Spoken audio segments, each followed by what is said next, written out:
ఏం ఆలోచించావు? ఏంటి ఆలోచించేది? నిన్ననేగా మీ అమ్మ చీపిరి కట్ట ఇరిగేలా కొట్టింది. అయినా సిగ్గు రాలేదా?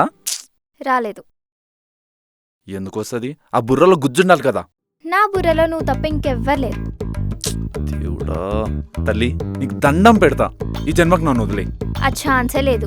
అయినా టైం ఇస్తున్నాను రెచ్చిపోతున్నావా? 2 days మాత్రమే టైం ఇస్తున్నా. ఒప్పుకోలేదనుకో బ్లేడ్తో కోసుకుంటా. ఏ, నాకు ఆల్రెడీ పెళ్లి ఫిక్స్ అయింది, నువ్వు లొల్లి చేయకు. ఫిక్స్ అయింది కానీ అవ్వలేదుగా.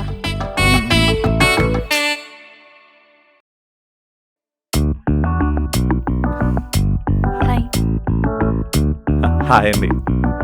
మీరేంటి ఇక్కడ? ప్రియా పిలిచింది. ఏం రాకూడదా? మీరు భలేవారండి, ఎప్పటికైనా రావాల్సిందే కదా.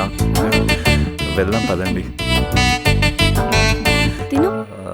తను కీర్తి, మన ఇంటి పక్కన అమ్మాయి. ఓ, హాయ్. తను సంధ్య, నేను పెళ్లి చేసుకోబోయే అమ్మాయి.